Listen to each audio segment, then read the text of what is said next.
अस्सलाम वालेकुम नाजरीन, आप देख रहे हैं नया पाकिस्तान और मैं हूं शहजाद इकबाल। ऑपरेशन सिंदूर में नाकामी, सिफारतकारी और बयानी की जंग में शिकस्त और भारतीय रफेल तैयारों की तबाही के बाद जहां एक तरफ भारतीय वजीर आजम नरेंद्र मोदी को शदीद सियासी दबाव का सामना है और भारत के अंदर से रफेल तैयारे गिरने के एतराफात सामने आ रहे हैं, वहीं नरेंद्र मोदी ने ऑपरेशन सिंदूर को ऑपरेशन वोट बैंक में बदलने की कोशिशें तेज कर दी हैं, क्योंकि इस वक्त भारत की ऑपोजिशन जमातें और मीडिया का एक तबका नरेंद्र मोदी से सख्त सवालात कर रहा है। सवालों के जवाब और ऑपरेशन सिंदूर पर बहस के लिए पार्लियामेंट का इजलास बुलाने का मुतालबा किया जा रहा है, मगर नरेंद्र मोदी सख्त सवालों को जवाब देने के बजाय 4 रियासतों के 2 रोजा दौरे पर निकल गए हैं, जहां वो सिक्किम, मगरबी बंगाल, उत्तर प्रदेश और बिहार में होने वाले रैलियों और जलसों में अपनी हुकूमत की कामयाबियों के दावे कर रहे हैं और बॉलीवुड की फिल्मों की तरह पाकिस्तान के खिलाफ भड़के भी मार रहे हैं।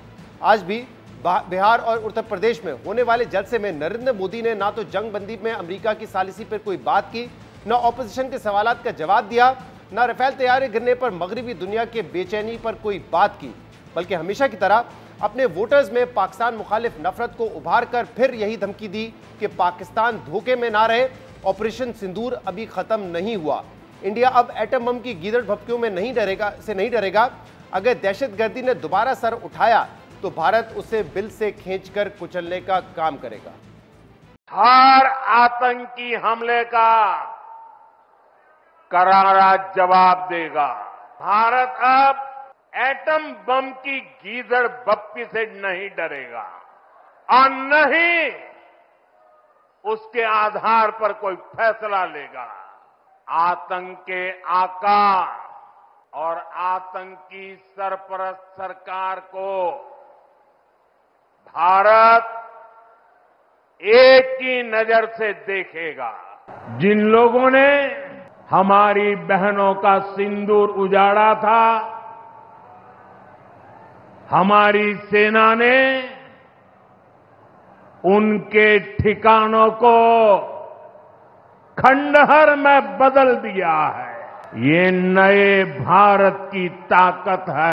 नरेंद्र मोदी मुख्तलिफ शहरों के दौरों में पाकिस्तान को धमकियां दे रहे हैं, जबकि पाकिस्तान की जानिब से मुसलसल दुनिया को बाखबर किया जा रहा है कि अगर अब पाकिस्तान और भारत के दरमियान तसादुम हुआ तो ये कुछ शहरों या सिर्फ सरहदी इलाकों तक महदूद नहीं रहेगा और ऐसे में आलमी बरादरी के लिए मुदाखलत की गुंजाइश भी कम हो जाएगी। Chairman joint chief of staff committee general Shahid Shamshad Mirza ने आज गैर मुल्की खबर एजेंसी से गुफ्तगू में कहा है कि हालिया कशीदगी ने दोनों ममालिक के दरमियान हदूद को कम कर दिया है। इससे पहले हम सिर्फ मुतनाज़ा इलाकों तक महदूद थे, इस बार हम बैनुल अक़वामी सरहद पर आमने सामने आए। मुस्तकबिल में यह मामला मुतनाज़ा इलाकों तक महदूद नहीं रहेगा। जंग हुई तो पूरे पाकिस्तान और पूरे भारत में फैल सकती है। हो सकता है कि पहले शहरों और बाद में सरहदों को निशाना बनाया जाए। ये एक इंतहाई खतरनाक रुझान है। इससे सरमायाकारी, तिजारत और भारत के 1.5 अरब की आबादी मुतासिर होगी। Previously, we used to be confined to the disputed territory. This time it has been in the international border. And now in the future even, it will not be restricted to the disputed territory. It would come down to whole of India and whole of Pakistan. So in the absence of no crisis management mechanism and on the other side having reckless actions, the time window for the international community to intervene would now be very less. इसके अलावा भारत की जानिब से सिंतास मुआहदे की मौतली और पाकिस्तान का पानी रोकने की धमकियों पर भी पाकिस्तान मुसलसल दुनिया को अपने मौक़िफ़ से आगाह कर रहा है कि पानी रोकना पाकिस्तान की रेड लाइन है और ये जंगी इक़दाम तस्वुर होगा। आज भी वज़ीर आज़म शहबाज शरीफ ने अपने बयान में भारत पर फिर वाज़ेह किया है कि पाकिस्तान अपने हिस्से के पानी पर कोई समझौता नहीं करेगा, जबकि चेयरमैन वावडा lieutenant general retired Sajjad Ghani ने भी कहा है कि भारत की जानिब से पाकिस्तान का पानी रोकने की कोशिश की गई तो मिलिट्री ऑप्शन खुल जाएगा। पाकिस्तान दुनिया पर अपना मौक़िफ़ वाज़ेह कर रहा है, मगर भारतीय वज़ीर आज़म नरेंद्र मोदी ने पानी रोकने जैसे हसास मामले और पाकिस्तान पर हमलों को अपना सियासी हथियार बना लिया है। और हालिया कशीदगी के बाद से नरेंद्र मोदी की जो सियासी सरगर्मियाँ रही हैं, उसके बाद से मीडिया का एक तबका और ऑपोजिशन जमातें उन पर ये इल्ज़ामात लगा रही हैं कि नरेंद्र मोदी ने फौजियों की लाशों पर सियासत शुरू कर दी है। नरेंद्र मोदी ने ऑपरेशन सिंदूर को ऑपरेशन वोट बैंक बना दिया है। The Prime Minister is on a whirlwind tour, a tour going state by state at the back of the success of Operation Sindoor. Now, the opposition calls it from Operation Sindoor. Now, the Prime Minister is on Operation Vote Bank. The era of political statesmen is over. We have been replaced by political pugilists and political strongmen. who will use every opportunity to exploit any situation for political benefit. The truth of the matter, therefore, is that that's exactly what's playing out at the moment. You're seeing politicians, particularly in the ruling party, particularly the Prime Minister himself. It's just that it's done now more brazenly and unapologetically than ever before. Politicians are there to get votes, even if it means getting votes over the valor of our soldiers. That's tragic, according to me. But going on a road show, waving to audiences, then we won the war. Then why do you say Operation Sindoor is ongoing? Narendra Modi पर operation सिंदूर को operation vote bank बनाने का इल्जाम लग रहा है, जबकि 7 मई को पाकिस्तान की जानिब से राफेल तैयारे गिराने का मामला अब भी भारत में बहस का सबसे अहम मौजू बना हुआ है। और अहम बात यह कि अब सिर्फ राफेल तैयारों की तबाही पर मोदी हुकूमत से सवाल नहीं हो रहे, बल्कि खुलकर राफेल तैयारे गिरने का एतराफ किया जा रहा है। कुछ रोज पहले भारत के सीनियर सहाफी राजीव सरदेसाई ने राफेल तैयारे गिरने का एतराफ किया था, जबकि कल भारतीय रियासत तेलंगाना के वजीर आला ने कहा कि नरेंद्र मोदी जो राफेल तैयारे लाए थे वो पाकिस्तान ने तबाह कर दिए। मगर इस बात पे कोई बहस ही नहीं है कि कितने राफेल तैयारे तबाह हुए हैं। नरेंद्र मोदी को जवाब देना चाहिए, बताना चाहिए कि कितने राफेल तैयारे मारे गए। जबकि आज बीजेपी के रहनुमा और भारतीय पार्लियामेंट के सीनियर रुकन सुब्रमण्यम स्वामी ने भी एतराफ किया है कि हालिया कशीदगी में पाकिस्तान ने भारतीय फिजाइया के 5 तैयारे मार गिराए। सुब्रमण्यम स्वामी ने कहा है कि चीन के तैयारे बेहतरीन थे, जबकि फ्रांस के तैयारे अच्छे नहीं थे। लीडर ऑफ अपोजिशन ने एक बात बोली कि हमारे जहाज गिरे हैं, कितने गिरे हैं बताइए। 5 पाकिस्तान ने अपने जहाज को बेचकर गिराया था हमारा। चाइना ने जो हवाई जहाज दी थी वो बहुत बढ़िया हवाई जहाज थी, और जो फ्रांस के जो थे वो उतना बढ़िया नहीं थे, और उनके जो हवाई जहाज है उन्होंने 5 को गिराया था। आपका मतलब राफेल ने अच्छा काम नहीं किया? राफेल तो पर्याप्त नहीं है हमारे देश के लिए। वो उसमें क्या क्या भ्रष्टाचार हुआ ये तो दूसरी बात है। मोदी रहते हुए हम इस पर जांच नहीं कर सकते, क्योंकि होने नहीं देगा वो। भारतीय रुकने पार्लियामेंट सुब्रमण्यम स्वामी बड़ा एतराफ कर रहे थे, और उनका यह एतराफ इसलिए भी अहम है क्योंकि वो खुद हुकूमती जमात के रहनुमा हैं और पाकिस्तान के खिलाफ सख्त मौक़िफ़ रखने के हवाले से मशहूर हैं। और इस पूरी सूरत हाल में दिलचस्प बात यह है कि भारतीय हुकूमत और फिजाइया हालिया कशीदगी में पाकिस्तान के तैयारे मार गिराने का भी दावा तो कर रहे थे, मगर इन दावों को ना ही दुनिया में किसी ने संजीदा लिया और ना ही भारत के अवाम ने इन दावों में कोई दिलचस्पी जाहिर की। बल्कि कल एक तकरीब में भारतीय फिजाइया के सरबराह AP सिंह खुद भारत में तैयारे तैयार करने वाली कंपनियों पर गुस्सा निकालते नजर आए। भारतीय एयर चीफ ने गुस्से का इजहार करते हुए कहा कि सारी टाइमलाइंस का जनाजा निकल चुका है, कोई भी दिफाई प्रोजेक्ट कभी भी वक्त पर मुकम्मल नहीं हुआ। हम पहले मुआहदे कर लेते हैं और फिर कहते हैं कि बाद में देखेंगे कि क्या करना है। Timelines is a big issue. That is where that Vachan part comes in. So once a timeline is given, not a single project that I can think of has been completed on time. So this is something where we have to look at. Why should we promise something which cannot be achieved? While signing the contract itself, some of the times we are sure that it is not going to come up. But we just sign the contract. उसके बाद देखेंगे क्या करना है। भारतीय air chief सवाल उठा रहे थे कि जो वादे पूरे नहीं होते वो करते क्यों हैं। इनके इस रवैये से ये सवाल पैदा होता है कि अगर भारत ने वाकई ऑपरेशन सिंदूर में बड़ी कामयाबियां हासिल की हैं, पाकिस्तान के तैयारे भी मार गिराए हैं, तो फिर उनके इस गुस्से की वजह क्या है? शायद इसकी वजह यही है कि भारत को हालिया कशीदगी में राफेल तैयारों समेत जिस किस्म के नुकसानात का सामना करना पड़ा है, वो ना तो इसका एतराफ़ कर सकते हैं और ना इसकी मुकम्मल वजह बता सकते हैं। और अब इसी सूरत हाल में ये खबरें सामने आ रही हैं कि हालिया कशीदगी में राफेल तैयारों के साथ क्या हुआ, ये जानने के लिए फ्रांस में भी बेचैनी बढ़ती जा रही है।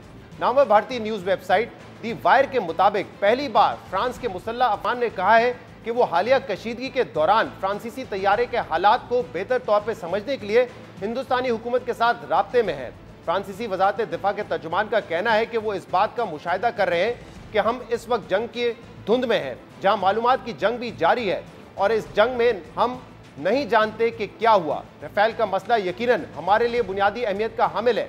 हम फितरी तौर पर यह समझने के ख्वाहिशमंद हैं कि क्या हुआ और इसलिए हम अपने हिंदुस्तानी साथियों के ज्यादा से ज्यादा करीब रहने की कोशिश कर रहे हैं। तर्जुमान ने यह भी कहा कि जो चीज हम आज खास तौर पर नोट कर सकते हैं वो ये कि राफेल ने 20 साल का ऑपरेशनल इस्तेमाल देखा है, और अगर ये पता चलता है कि वाकई कोई नुकसान हुआ है तो ये इस जंगी तैयारे का पहला जंगी नुकसान होगा। दी वायर के मुताबिक फ्रांस खास तौर पे इन रिपोर्ट्स को लेकर फिक्रमंद है, जिनमें बताया गया है कि ऑपरेशन सिंदूर के दौरान राफेल तैयारे एक्शन में तबाह हुए हैं। इसके अलावा 2 रोज पहले अमरीकी जरीदे नेशनल इंटरेस्ट में भी एक मजमून शाया हुआ था, जिसमें कहा गया था कि राफेल तैयारों के मामले पर भारत और फ्रांस एक दूसरे के गले पड़ गए, क्योंकि हालिया तनाज़े के इब्तदाई मराहिल में न सिर्फ राफेल्स की गैर मुतासिर कुन नुमाइश दुनिया के लिए धचके का बायस बनी है, बल्कि फ्रांसीसी दिफाई ठेकेदारों के दूसरे क्लाइंट्स भी सोचने पर मजबूर हो गए हैं। अहम बात यह कि 11 मई को जब राफेल तैयारे गिरने का सवाल भारतीय DG air operation AK Bharti से हुआ था, तो उन्होंने राफेल के गिरने का गोलमोल एतराफ करते हुए कहा था कि नुकसानात जंग का हिस्सा होते हैं और अभी ऑपरेशन सिंदूर जारी है, इसलिए अभी कोई भी तफसील देने से दुश्मन को फायदा होगा।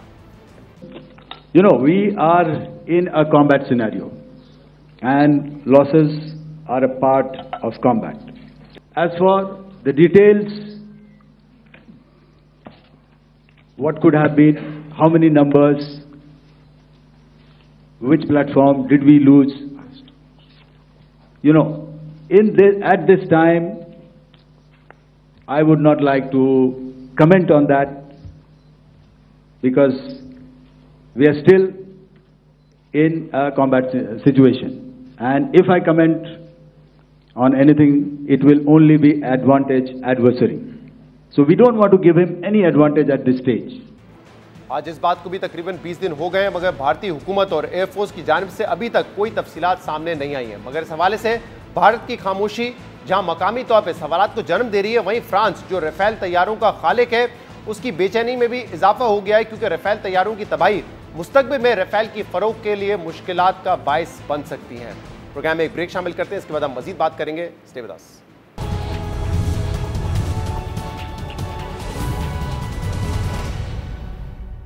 Welcome back. हर कुछ अरसे बाद ये क्या सराई और चहमगोइयां होती हैं कि इमरान खान जल्द रिहा हो जाएंगे। उनके बाज़ लीडर आके कहते हैं कि फलां महीने उनको आज़ाद कर दिया जाएगा, उनके केसेस खत्म हो जाएंगे, लेकिन अब तक ऐसा हुआ नहीं है। लेकिन ये बातें दोबारा होना शुरू हो गई हैं क्योंकि 5 जून को इमरान खान और बुशरा बीबी की 190 मिलियन पाउंड केस में जो सज़ा हुई थी, उसकी सज़ा मौतली की दरख्वास्त जो है वो समाअत के लिए इस्लामाबाद हाई कोर्ट ने मुकर्रर कर ली है।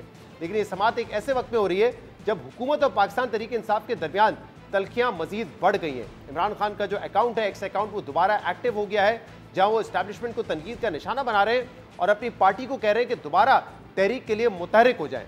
जबकि दूसरी तरफ पाकिस्तान तहरीक इंसाफ की जो सियासी मुश्किलात हैं उनमें भी इजाफा हो रहा है। आज 9 मई के केसेस में उनके MNA अब्दुल लतीफ़ समेत 11 मुलजमान के खिलाफ जो केस था उसमें उनकी कन्विक्शन हुई है, उनको सज़ा दे दी गई है। और अब से कुछ दिन पहले फैसल चौधरी जो कि वकील है बानी पाकिस्तान तहरीक इंसाफ के, उन्होंने ये प्रिडिक्ट किया था कि बहुत जल्द आप देखेंगे कि जो सियासी नक्शा है वो तब्दील होगा, क्योंकि पाकिस्तान तहरीक इंसाफ के बहुत सारे रहनुमा नाअहल हो जाएंगे। और उन्होंने ये भी कहा था कि लीगल टीम जो है PTI की वो इस हवाले से कुछ नहीं कर रही। इस वक्त हमारे साथ मौजूद हैं फैसल चौधरी साहब जो कि वकील हैं बानी पाकिस्तान तहरीक इंसाफ इमरान खान के। फैसल साहब, बहुत बहुत शुक्रिया वक्त देने के लिए। आपने कुछ अरसे पहले ये प्रेडिक्ट किया था कि बहुत सारे तहरीक इंसाफ के MNAs MPs नाअहल होंगे और उनको सजाएं होंगी, और अब यही नजर आ रहा है। लेकिन आपने कहा था कि जो लीगल टीम है उन्होंने अब तक कोई काम नहीं किया इस हवाले से। आप तो कहते रहे कि PTI के तमाम जो रहनुमा इस वक्त जेलों में है या इमरान खान जेल में है, वो नाहक जेल में है क्योंकि ये सियासी केसेस हैं। तो आपको लगता है कि लीगल टीम की स्ट्रैटेजी अगर बेहतर होती तो ये कन्विक्शंस, ये सजाएं ना होती? देखिए शहजाद, पहली बात तो ये है कि इसमें रॉकेट साइंस नहीं है। जिसने भी कोई सियासी केस किए हुए जिसका तजर्बा है उनको ये नज़र आता है कि इस किस्म के केसेस में, ये केसेस में कोई मेरिट पे तो है नहीं, ये सियासी केसेस हैं और सियासी केसेस बनाए जाते हैं मुखालफिन को सज़ा देने के लिए। और उसमें PTI की जो है इस वक्त वकला की तो जो स्ट्रेटजी है, जो लीगल टीम है इमरान खान साहब की, वो सोई हुई है। यानी 40 दिनों की आपकी डायरेक्शन हुई है सुप्रीम कोर्ट से, जो ATC के केसेस हैं कि आप इनको कंक्लूड करें। अब उसमें जो है ना इमरान खान साहब की रिप्रेजेंटेशन हुई है, डायरेक्टली वो अफेक्टेड है इन मामला से। और वो 40 दिनों का मतलब ये है कि वो, मैं सुप्रीम कोर्ट की नीयत पर डाउट नहीं कर रहा, वो उन्होंने अच्छी नीयत से की होगी, लेकिन उसका जो नुकसान ये होगा कि ट्रायल कोर्ट जैसे आपने शाह महमूद कुरैशी साहब की और वो जो लाहौर वाले सारे हमारे दोस्त हैं, उन्होंने लेटर लिखा है कि जो ज़ाब्ता है उसको बुलडोज करके एविडेंस रिकॉर्ड किया जा रहा है, जिस तरह फैसलाबाद में प्रोसिक्यूशन एविडेंस जो है क्लोज हो गया है। अब वहाँ पे ये it's writing on the wall कि आपके जो पार्लियामेंटेरियन इसमें इन्वॉल्व हैं, जो कारकुनान हैं, जो रहनुमा हैं, 9 मई में इस्टेब्लिशमेंट और जो है वो बिल्कुल किसी किस्म की लीनेंसी दिखा नहीं रही, और ना ही पीटीआई की तरफ से कोशिश हुई है कि इसको कोई लीगल साइड पे भी और पॉलिटिकल साइड दोनों साइडों पे कि इसको हल किया जाए। तो लिहाजा जो मैंने प्रेडिक्शन की है मैं उस पर बिल्कुल आज भी कायम हूँ, और ये आप आइंदा दिनों में होते हुए देखेंगे। और इसमें बहुत सारे बेगुनाह लोग जो हैं, और ये केसेस टोटल जो है मेरिटलेस केसेस हैं, इसमें कोई दूसरी बात ही नहीं है, झूठे केसेस हैं, जाली केसेस। लेकिन फैसल साहब ये बताइएगा कि कई आपके एमएनएस एमपीएस जो हैं वो 9 मई के केसेस उन पर हैं, तो आप ये देख रहे हैं कि वो तमाम जो हैं उनको एटीसी कोर्ट से सजा होगी और इसके बाद वो नाअहल हो जाएंगे? सर डेफिनेटली जब आप कन्विक्शन होती है और जब तक वो सस्पेंशन नहीं होती, आगे गर्मियों की छुट्टियां हैं, सस्पेंशन की एप्लीकेशन किसने लगानी है? देखिए ना, कोई हमारा कानून और इनके मुताबिक तो नहीं चल रहा, ये तो डंडे के तौर पर चल रहा है। तो यहाँ पे ये सारी चीजें जो हैं ये आप एंटीसिपेट करते हैं, जब हो जाए फिर तो और चीज होती है ना, ये तो चीजें आपको देखनी होती हैं। अगर मैं ये नहीं देख रहा कि इमरान खान साहब के फलां केस में फलां चीज को इतने दिनों बाद उन्होंने ये करना है, तो फिर ये तो मेरी नालायकी होगी। और अगर मैं बैसियत सियासतदान ये भी नहीं पढ़ रहा कि सिचुएशन क्या है और आने वाले दिनों में क्या मामला होगा, तो फिर ये मेरी नाअहली है ना जी। तो फैसल साहब, अब आपकी सियासी और कानूनी हिकमत अमली क्या है कि जो आपके रहनुमा हैं, जो आपके एमएनएस एमपीएस हैं, उनको कन्विक्शन से बचाया जाए ताकि वो नाअहल ना हो? क्या स्ट्रेटजी है इस पार्टी की?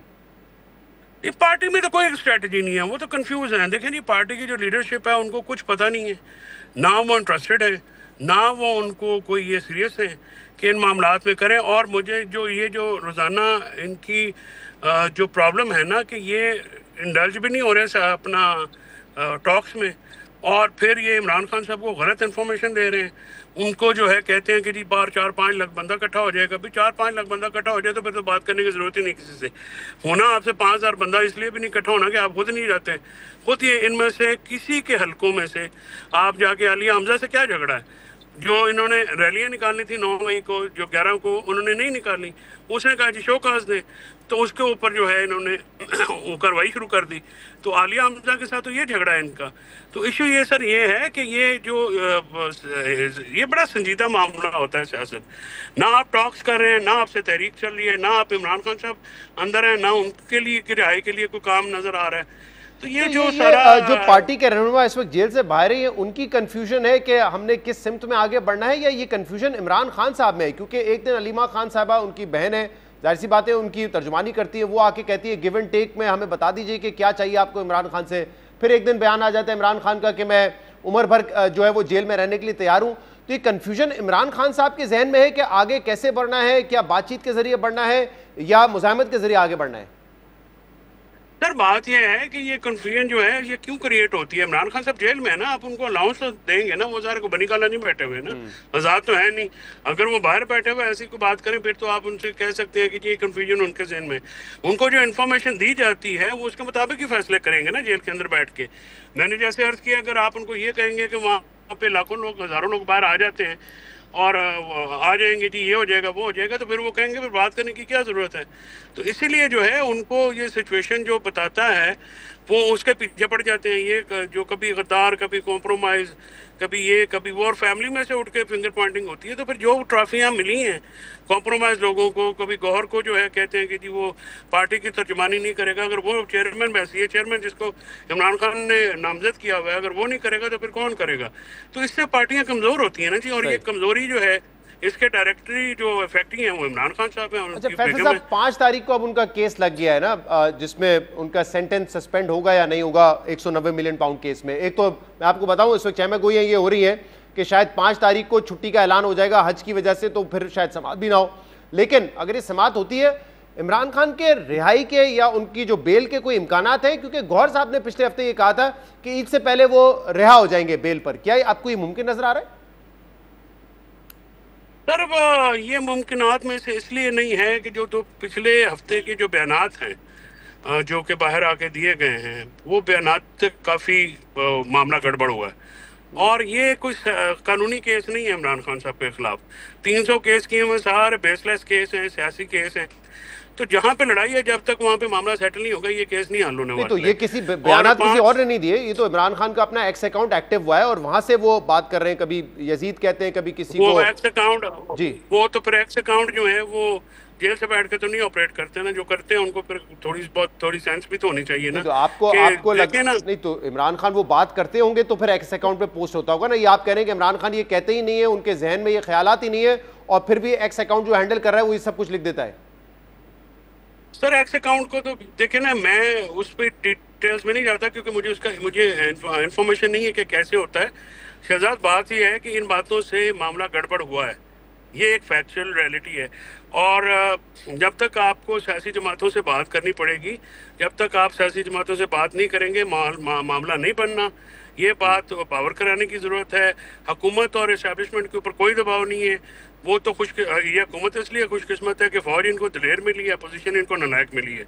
और ये जो है बिल्कुल दोनों, उनकी तो किस्मत पूरी निकली है। 17 सीटों से जो है वो काबज होकर बैठे हुए। और मुझे ये बताइएगा कि इमरान खान को आपने कहा कि गलत इंफॉर्मेशन दी जा रही है। अब इमरान खान ने तो ये बार बार अपने एक्स अकाउंट पे कहा है कि हम तहरीक का आगाज करने जा रहे हैं, और तहरीक ऐसी नहीं होगी कि इस्लामाबाद पहुंच जाओ या किसी एक जगह जमा हो जाओ, अपने अपने शहरों में जो है लोग निकलेंगे। अब ये पहले भी आप आजमा चुके हैं, तो किसी ने इमरान खान साहब को बताया है कि कोई नहीं निकलता अपने शहरों में, चले एक जगह इकट्ठा होना हो फिर भी 20-25 हज़ार लोग आ जाते हैं, ज्यादा केपी से आते हैं। अपने शहरों में जब भी निकलने की बात हुई है, पूरे सिंध में कोई नहीं निकलता, खासतौर पर कराची इतना बड़ा शहर है, पंजाब से कोई नहीं निकलता, लाहौर सबसे बड़ा शहर है, वहां कोई नहीं निकलता। ये बताया किसी ने इमरान खान को? देखिए, मैंने तो बता दिया था, मैंने कहा था जी आपकी लीडरशिप खुद तो आते नहीं है, खुद भी वीडियो बना के भेजते हैं, लीड फ्रॉम द फ्रंट करते नहीं है। तो वर्कर्स जो हैं, देखें ना आप, 26 नवंबर को हमारे 12 लोग एट द स्पॉट शहीद हो गए, 5 उसके बाद शहीद हुए। उसके बाद हमारी पार्टी में से कुछ हो सका इनसे। 8 फरवरी को इलेक्शन आ रहे, 9 फरवरी को ही बकरी हो गए सारी जुबार वाली लीडरशिप में। इनसे बात हुई नहीं, इन्होंने बड़ी ज़्यादा मौके मिस किए हैं। अब तो कोई ऐसी बात, मुझे तो ग्राउंड पे रियलिटी नजर नहीं आती। पोलराइजेशन भी खत्म हो गई है, फौज के इमेज का मसला था वो भी हल हो गया है। देखिए ना, एक पोस्ट वॉर सिचुएशन है, उसमें अगर इमरान खान साहब को आपको ये नहीं बताते हैं तो फिर ये किसकी नाअहली है? नहीं तो इमरान खान साहब को तो ये इतना तो पता होगा ना। देखें, वो चले सारी इंफॉर्मेशन नहीं पहुंची, लेकिन फैसल साहब, एक जंग में अगर हमें कामयाबी हासिल हुई है तो उनको इस बात का अंदाजा नहीं है कि उससे फौज का जो इमेज है वो बेहतर हुआ होगा और उनकी जो पॉपुलैरिटी उसमें इजाफा हुआ होगा। तो ये तो असेस कर सकते हैं ना वो खुद भी, जाहिर सी बात है कुछ ना कुछ फर्क तो पड़ेगा। नहीं, वो बिल्कुल आपकी बात है। असेसमेंट जेल के अंदर आके लिमिटेड हो सकती है, पूरी नहीं हो सकती। जो बाहर वाले लोग हैं ये अपनी कमियां कुताहियां छुपाने के लिए करते हैं। फॉर एग्जाम्पल, अगर पोलिटिकल अलायंस नहीं बना और अंदर जाके आप सारा काम फौज रहमान साहब पर डाल दें और अपनी कोताही ना बताएं, तो इससे फिर क्या मैसेज आती है?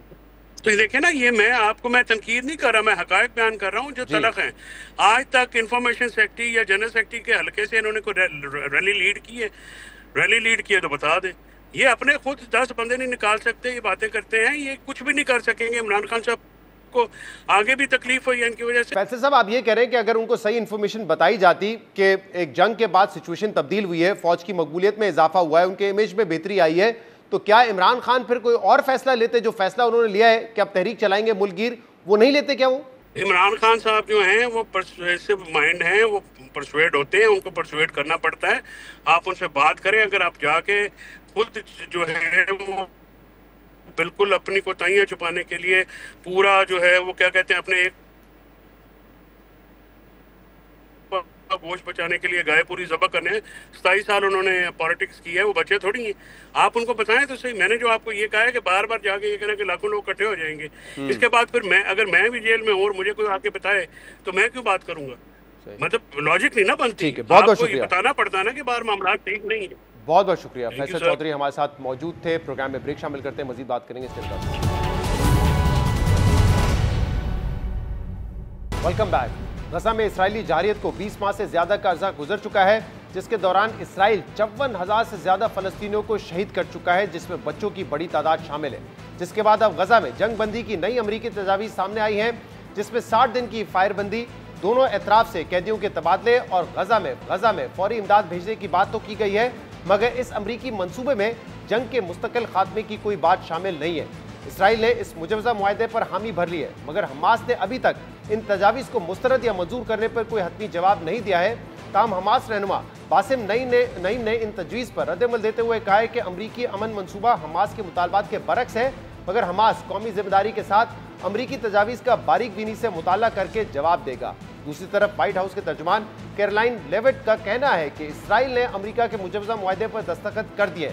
बरतानवी खबर रसा एजेंसी रॉयटर्स के मुताबिक अमरीका के मुजवजा मुआहदे में 60 दिन की जंग बंदी के बदले हमास पहले हफ्ते में जिंदा और मुर्दा 28 यरगमालियों को इसराइल के हवाले करेगा, जबकि इसराइल 180 मुर्दा फलस्तीनियों की बाकियात और 1200 से ज्यादा फलस्तीनी कैदियों को रिहा करेगा। जबकि मंसूबे के मुताबिक अक़वाम मुत्तहिदा और दीगर एजेंसियों के जरिए गजा में इंसानी इमदाद पहुंचाई जाएगी और इस मुआहदे के तहत इसराइल 60 रोज के लिए गजा में तमाम फौजी कार्रवाइयां भी रोक देगा।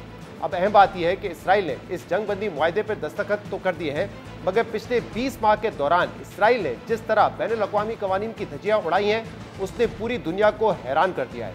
अक़वाम मुत्तहिदा के मुताबिक इसराइली मुहासरे से गजा दुनिया का भूखा तरीन खित्ता बन चुका है। यूनिसेफ के मुताबिक अक्टूबर 2023 से अब तक इसराइल 50,000 से ज्यादा बच्चों को कत्ल या जख्मी कर चुका है। यानी गजा में हर 20 मिनट बाद कोई बच्चा या तो जख्मी होता है या कत्ल कर दिया जाता है। मगर इसराइल की इस नस्लकुशी की मुहिम के खिलाफ अब इसराइल के अंदर से भी आवाजें उठ रही हैं। इसराइली मजालिम के खिलाफ जहां इसराइली अवाम सरापा एहतजाज है, वहीं अब साबिक इसराइली वजीर आजम एहुद ओलमर्ट, जो इसराइल की हर पॉलिसी और इक़दाम की हिमायत और भरपूर दिफा करते रहे, वो भी अब इसराइल के मजालिम को जंगी जराइम करार दे रहे हैं। CNN को इंटरव्यू में उन्होंने इसराइली बर्बरीत पर सवाल उठाते हुए कहा कि इसराइल की जंग दहशतगर्दों के खिलाफ नहीं बल्कि सियासी जंग ज्यादा लगती है। What happened, particularly in the last few days, was the statements made by Israeli cabinet ministers, the leading cabinet ministers, that say we should starve Gaza. What is it if not a war crime? Israel Gaza में जो मजालिम ढा रहा है, इसके दर्दनाक और नाकाबिले यकीन मनाज़िर सामने आ रहे हैं। इसराइल निहत्ते शहरियों और अस्पतालों को निशाना बनाकर बिलखसूस बच्चों को कत्ल कर रहा है। कुछ रोज पहले एक ऐसी ही वीडियो ने दुनिया को झंझोड़ कर रख दिया, जिसमें एक माँ अस्पताल के करीब 3 दिन से सड़क पर अपने बच्चों की लाश को लेकर बैठी हुई है और लोगों से मदद मांग रही है कि इनको दफनाया जाए।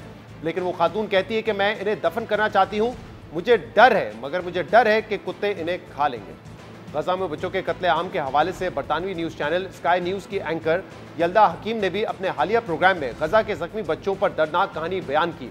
इस प्रोग्राम में दिखाया गया कि कैसे इसराइल के हमलों में जख्मी बच्चों के लिए अस्पतालों में इलाज की जगह भी कम पड़ गई है। मुझे आपको ये छोटा सा बच्चा दिखाना है, ये मेरा पसंदीदा बच्चा है। ये देखने में बहुत मुश्किल है। हातिम सिर्फ 3 साल बच्चा इस्राएली फजाई हमलों की वजह से चला हुआ है। ऐसे छोटे बच्चे के लिए बहुत शदीद जलना है। ये बहुत प्यारा है। उसकी आंखों की पलकें जली हुई हैं, उसके हाथ जले हुए, यहाँ तक कि उसके पाँव भी जले हुए हैं। ये आवाज़ जो आप सुन रहे हैं वो बरतानवी सर्जन विक्टोरिया रोज हैं। वो इस बच्चे की जिंदगी और कई दीगर की जिंदगियाँ बचाने की कोशिश कर रही हैं। हर रोज बहुत सारे बच्चे हमारे ऑपरेशन थिएटर में आ रहे हैं जो कि धमाकों से मुतासिर हुए हैं। इस वजह से उसके लिए थिएटर में जगह मिलना और ड्रेसिंग की तब्दीली जिसकी उसे जरूरत है मुश्किल होती जा रही है। फैमिली फोटो एल्बम में हातिम बमबारी से पहले खुश और सेहतमंद बच्चा नजर आता है। उसके वालिद जो कि एक उस्ताद थे, जो कि यहाँ उसके साथ नजर आ रहे हैं, वो हातिम की हामला माँ समेत मारे गए थे। हातिम वो वाहिद हैं जो कि इस खानदान में से बच गए थे। उसकी जिंदगी अब धागे पर लटक रही है। उसकी हालत हर घंटे खतरे में डूबती जा रही है। डॉक्टर रोज हर कदम की निगरानी कर रही हैं। बदकिस्मती से वो अभी बहुत ज्यादा बेहतर नहीं है। उसकी आंतों से खून बहना शुरू हो गया है। इसके सरपरस्त जिन्होंने बमुश्किल उनके बेड साइड छोड़ी होगी, ये उनके दादा हैं, जिन्होंने हमें अपने पोते की तस्वीर इस्तेमाल करने की इजाजत दी। वो बरतानवी खैराती इदारे के साथ काम कर रहे हैं, जो कि हातिम और दूसरे बच्चों को बरतानिया में तहफ़्फ़ुज़ और खुसूसी निगहदाश्त के लिए एयरलिफ्ट करने की इजाजत हासिल करने की कोशिश कर रही है। 20 से ज़ायद महीनों में बरतानिया ने गजा जख्मियों में से बमुश्किल चंद अफराद को लिया है, सिर्फ 2 बच्चे। बच्चों ने क्या गलत किया था जो कि ऐसे जख्म बर्दाश्त करने पड़ रहे हैं। हम पर बम फेंके जा रहे हैं। हम खुदा से इनकी शफा की दुआ करते हैं। अगर आप हसास हैं तो ये मत देखें। ये 1 साल का बच्चा किरमान है। ये एक और बच्चा है जिसे बरतानवी खैराती इदारे ने ढूंढा है, जिसे फौरी मदद की जरूरत है। ये एक पैदाइशी मरज में मुब्तला है जिसे दुरुस्त इलाज और तरीक़ाकार से ठीक किया जा सकता है। इसके खानदान ने शदीद बमबारी का सामना किया है और एक से दूसरे खैमे तक पनाह की तलाश में फिरते रहे हैं और इस हालत में बच्चे को इन्फेक्शन से बचाना तकरीबन नामुमकिन है। इससे कोई फर्क नहीं पड़ता कि आपको कैसे बताऊं कि मेरा बच्चा किस कदर तकलीफ में है। मैं बताने के काबिल नहीं हूं और मैं कसम खाकर कहती हूं कि मैं सिर्फ रोती रहती हूं। गजा के बच्चे इस हौलनाकी की वजह से बुरी तरह मुतासिर हैं। सरकारी सेहत आमा के ऑफिशियल्स का कहना है कि 16,000 से ज़ायद बच्चे कत्ल किए जा चुके हैं और बरतानवी सर्जन्स के मुताबिक उनके मरीजों की बड़ी तादाद बच्चों पर मुश्तमिल है। गजा में इस वक्त वो सूरत हाल है जिसे लफ्जों में बयान करना मुश्किल है, मगर इस जंगज़दा माहौल में भी गैर मुल्की डॉक्टर्स जिस तरह अपने फ़राइज़ अंजाम दे रहे हैं वो खराज तहसीन के मुस्तक हैं, जिनका इस प्रोग्राम में भी खसूसी तौर पर जिक्र किया गया। इसराइल मुसलसल दहशतगर्दों के नाम पर बच्चों को निशाना बना रहा है और अब तक तकरीबन 20,000 बच्चे कत्ल कर चुका है, मगर अब दुनिया इसराइल के झूठ को मानने के लिए तैयार नहीं है और वो लोग भी अब इसराइल के मुखालिफ बन गए हैं जो कई माह तक इसराइल का दिफा करते रहे। इस हवाले से जब नामवर बरतानवी सहाफ़ी पियर्स मॉर्गन ने कुछ रोज़ पहले अपने प्रोग्राम में बरतानिया में इसराइली सफ़ीर से सवाल किया कि आप ये तो बताते हैं कि गजा में कितने दहशतगर्द मारे गए, मगर आप ये बताइए कि आपने कितने बच्चे मारे। देखिए किस तरह पियर्स मॉर्गन मुसलसल 15 मिनट तक एक ही सवाल करते रहे, लेकिन इसराइली सफ़ीर जवाब देने से गुरेज करती रही। You are killing a lot of children on a daily basis. That is indisputable. My interesting question for you is, how come you know exactly how many Hamas terrorists you've killed, but you have no idea how many children you've killed? Piers, I will give you the answer, because when you are accusing a country of killing children, it sounds to all the people that are listening to us as if Israel wakes up in the morning and says, "Oh, let's kill Israel. Let's kill innocent people now." This is not what Israel is doing. Israel But you are killing a lot of children. And my question is, how come you know how many terrorists you've killed? Are you familiar with the international law? Are you familiar with that at all? Look, you can ask this question. Are you saying no children have been killed in Gaza? I didn't say that. Are you saying that? I didn't say that. What are you saying? Well, what are you saying? Piers, what I'm saying is Hamas How needs many to have be been blamed. killed? Hamas needs to be How many blamed have for been any killed? child that is being killed in Gaza. Explain to me. Treat me like a village idiot. Why is it that you know one number but you don't know the other? So how many children have died in the process? Why don't you know that number too? Piers, please ask this question to the people that can give you the answer. I don't have the answer. Who has the answer? Please don't ask me questions. Who has the answer? Who has the answer? I don't have the answer. I don't understand how you can know how many terrorists you've killed, but you don't know how many civilians you've killed. Why do you know one but not the other? As I said again, I think that it's totally irrelevant to the main question the humanitarian international law is asking. The international humanitarian law is never about civilians getting killed. Are you happy that people are going to watch you as an ambassador to your country say that it's irrelevant how many children have been killed? It's not what I said, Piers, and you're totally distorting my words. I said, according to the international law, if you want to check if war is fair or not, the only thing you check is the targets that a country that is fighting. दुनिया अब Israeli मजालिम के खिलाफ आवाज़ तो उठा रही है, लेकिन आवाज़ उठाने से ज़्यादा करने की ज़रूरत है ताकि मुस्तकिल जंग बंदी हो सके। आज के प्रोग्राम में इतना ही। शो से इजाज़त दीजिए। अल्लाह हाफ़िज़।